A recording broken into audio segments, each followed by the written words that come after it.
था कि यमुना पार करती और दूध बेचने जाती। नौका लगता था, गहरी थी यमुना मैया, नौका में रुपया 2 रुपया लगता था। पार करके जाती, एक बार गई और उसका जो दूध था जल्दी बिक गया, उसके पास समय बच गया। वहीं पास में ही कथा हो रही थी, भगवान की भागवत जी की कथा हो रही थी और व्यास जी बढ़िया कथा सुना रहे थे।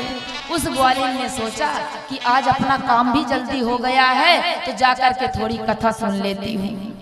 कथा में आके वह ग्वालिन कथा सुनने लगी। बड़े ध्यान से सुनिएगा मैया, सबके काम की बात है। जो लोग कहते हैं हमारे पास टाइम नहीं है, उनके लिए आकर के वह कथा सुनने लगी। और कथा में उसने क्या सुना कि गुरुजी कह रहे थे कि जो राम नाम को धारण कर लेगा वह भव सागर से पार हो जाएगा। अब गुरुजी की बात पर उसको बड़ी श्रद्धा हो गई और श्रद्धा के साथ साथ विश्वास भी आ गया कि राम नाम में इतनी शक्ति है कि लोग भव सागर को पार कर जाते हैं। तब तो मैं आज से रोज राम राम कहा करूंगी। और मन में ऐसा निश्चय बना के कथा से चली आई। जब आ रही थी तो यमुना मैया पड़ी रास्ते में और यमुना जी के पास आकर के सोचती है कि गुरुजी ने बताया है कि राम नाम लेने से लोग भव सागर को पार कर जाते हैं, तो क्या मैं राम नाम लेकर के क्या यमुना जी को पार न कर पाऊंगी? थोड़ा ट्राई कर लूं। क्योंकि आजकल लोग पहले कहते इस्तेमाल करो फिर विश्वास करो।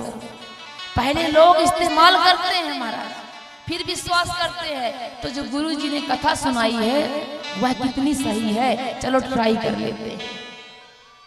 आज उस ग्वालिन ने क्या किया कि यमुना मैया में गई और नौका वाले को नहीं बुलाया, नाविक को नहीं बुलाया। क्या किया कि भगवान का ध्यान किया, आंखें बंद की और राम जी का ध्यान की और मन ही मन राम जी का ध्यान करते हुए सीताराम सीताराम सीताराम गाने लगे। सीताराम गाते गाते ऐसा भगवान के नाम का प्रभाव कि वह सच में यमुना पार हो गई। आंखें खोली तो क्या देखती है, वह यमुना के उस पार है। मन में बड़ी प्रसन्नता हुई। अब तो विश्वास और बढ़ गया महाराज। अब तो कहने लगी कि आज से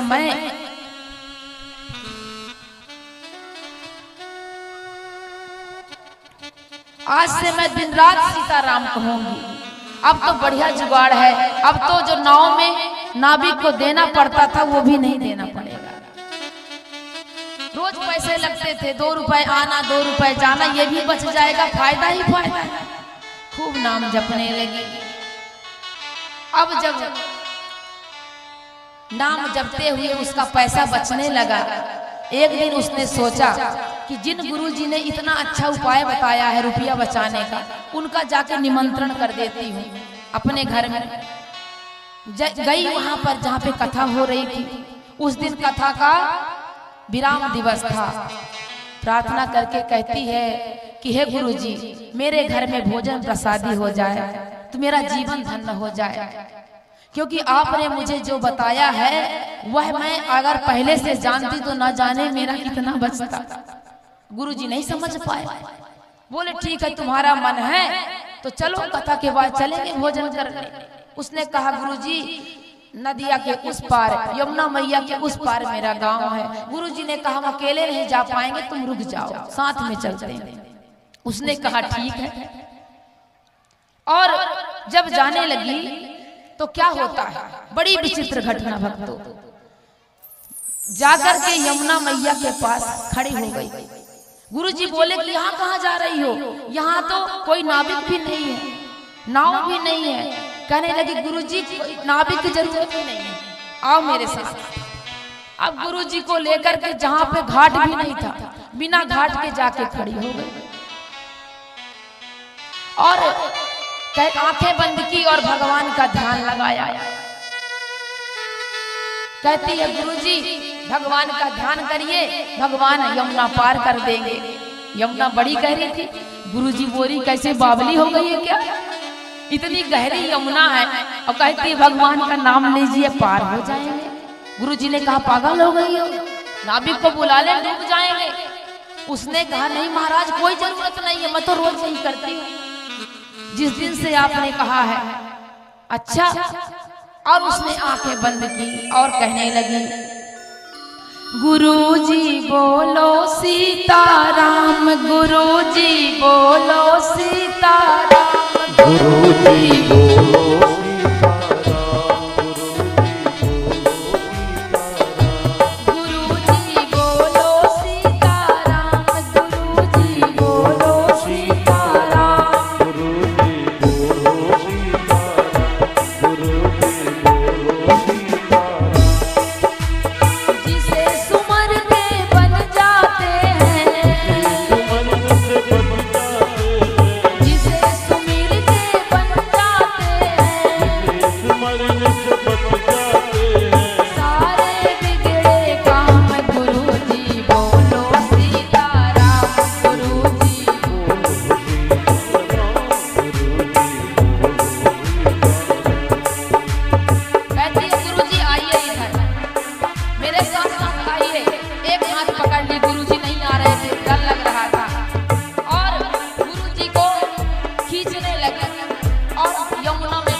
बेचारे पानी में भीग गए घुटने से। अब वो तो यमुना जी के ऊपर खड़ी है और गुरुजी भीगते जा रहे हैं और बोलती जा रही है गुरुजी बोलो सीताराम, गुरुजी बोलो सीताराम, गुरुजी बोलो सीताराम।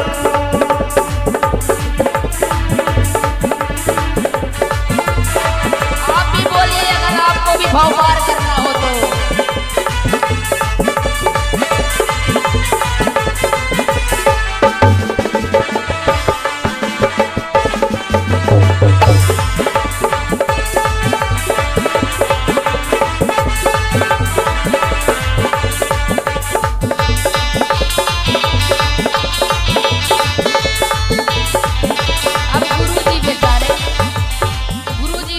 क्या करें, कहते हैं अरे छोड़ उनको हम भीग जाएंगे। कहाँ ले जा रही है? वह कहती है गुरुजी बिल्कुल नहीं छोड़ूंगी, नहीं डूबोगे, चले आओ चले आओ। मैं रोज यही करती हूँ गुरुजी, बस सीताराम सीताराम कहो। अब वह सीताराम छोड़ ही नहीं रही है, नाम को पकड़ लिया है उसने और गुरुजी को जबरदस्ती खींचते जा रही है। गुरुजी को एक हाथ में पकड़ रखा है और मुख में राम नाम है। और गुरुजी ने कहा कि हमें तो लगता है ये कोई पागल है, ये आज हमको मार के ही छोड़ेगी, आज हम डूब जाएंगे यमुना में, आज तो हमारा काम खत्म हो जाएगा, किसके चक्कर में पड़ गए। और गुरुजी बेचारे बड़े परेशान और वह चलती जा रही है, चलती जा रही है। गुरुजी बोलो सीताराम, गुरुजी बोलो सीताराम, गुरुजी बोलो सीताराम, गुरुजी बोलो सीताराम। जब गुरुजी महाराज अब इतने पानी में चले गए, अब तो थोड़ी सही बाकी था, अब डूब जाऊंगा मर जाऊंगा, ये आज मुझको जिंदा नहीं छोड़ेगी। मुझे तो लग रहा है कोई डाइन होगी पक्का, ये कोई भूतनी है, ये डाइन है, आज मुझे मारने के लिए ले जा रही है, मेरा बचना नामुमकिन है। और गुरुजी ने आंखें बंद की, भगवान का ध्यान करने लगे, कहते हैं बचा लो प्यारे राधे श्याम, बचा लो प्यारे राधे श्याम, बचा लो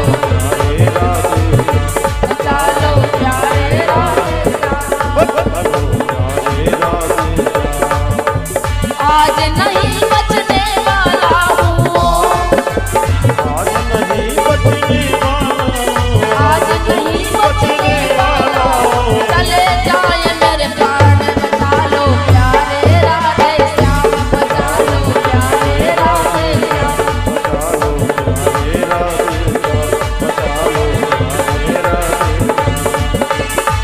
और वो बेचारी खींच रही है, हाथ पकड़ कर गुरुजी बिल्कुल कस के पकड़े हैं। महाराज गुरुजी इतने पानी में आ गए और कहते हैं हे राधे श्याम आज बचा लो, कौन से चक्कर में फंस गया इस पागल के, आज तो मुझको मार के ही दम लेगी।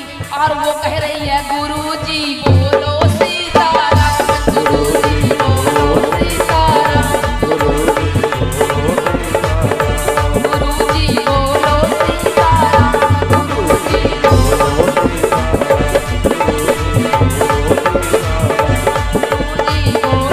सीताराम बचा लो श्री राधा घनश्याम बचा लो श्री राधा बचा लो।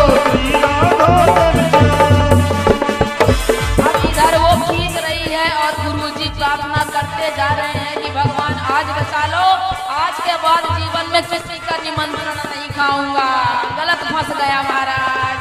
ब्राह्मण लोग फंस जाते हैं निमंत्रण के चक्कर में, आज गुरुजी भी फंस गए हैं। बार बार विनती करते हैं बचा लो श्री राधा घनश्याम बचा लो श्री राधा गुरुजी बोलो सीताराम गुरुजी बोलो सीताराम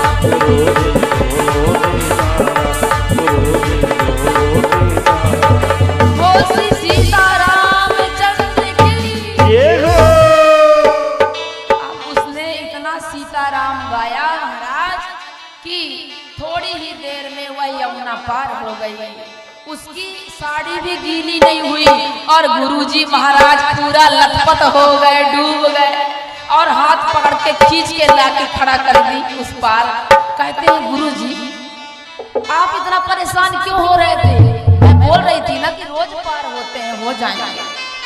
गुरुजी बेचारे अब उनके जान में जान आई कि जिंदा हूँ मरा नहीं हूँ आज।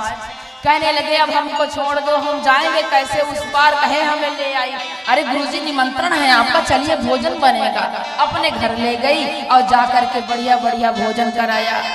रात में गुरुजी ने जब विश्राम किया, पूछते हैं, कहते हैं बुरा ना मानो तो एक बात पूछिए गुरुजी, ये बताओ कि तुम्हारे पास ऐसा कौन सा जादू है, तुम्हारे पास कौन सा ऐसा ज्योतिष है कि तुम यमुना मैया में पार हो गई, डूबी नहीं और मैं डूब रहा था। उसने कहा कि गुरुदेव मुझ में ऐसी कोई बात नहीं है, ये सारी बात तो उसी दिन से बनी है जिस दिन से आपसे मुलाकात हुई है। जब मैं आपकी कथा सुनने के लिए गई थी, जहां आप कथा कर रहे थे, तो आपने कहा था कि सीताराम नाम का जो जाप करेगा वह भव से पार हो जाएगा। तो मैंने सोचा कि जब सीताराम नाम में इतना बड़ा पावर है तो थोड़ा सा आजमा लेती हूँ। तो मैं रोज राम नाम लेकर के यमुना पार कर जाती हूँ। ये तो कई दिनों से चल रहा महाराज, इसीलिए पार कर पाई। मेरा अपना कोई न ज्योतिष है न ज्ञान है। गुरुजी के आंखों में आज आंसू आ गए, हाथ जोड़ लिए और उसके चरण पकड़ लिए। कहते हैं देवी तुम धन्य हो, धन है तुम्हारी भक्ति, धन है तुम्हारी श्रद्धा, धन है तुम्हारा विश्वास कि मैंने तो सिर्फ कहा, मैंने कथा में सिर्फ सुनाया और तुम उस पर चल पड़े। तो मैं बार बार निवेदन करना चाहूंगी व्यासपीठ से भक्तों कि कथा कहना और सुनना ये आम बात है, साधारण बात है, पर कथा पर चलना सबसे बड़ी बात है। जो कथा को जीवन में उतारेगा वही भव से पार हो जाएगा।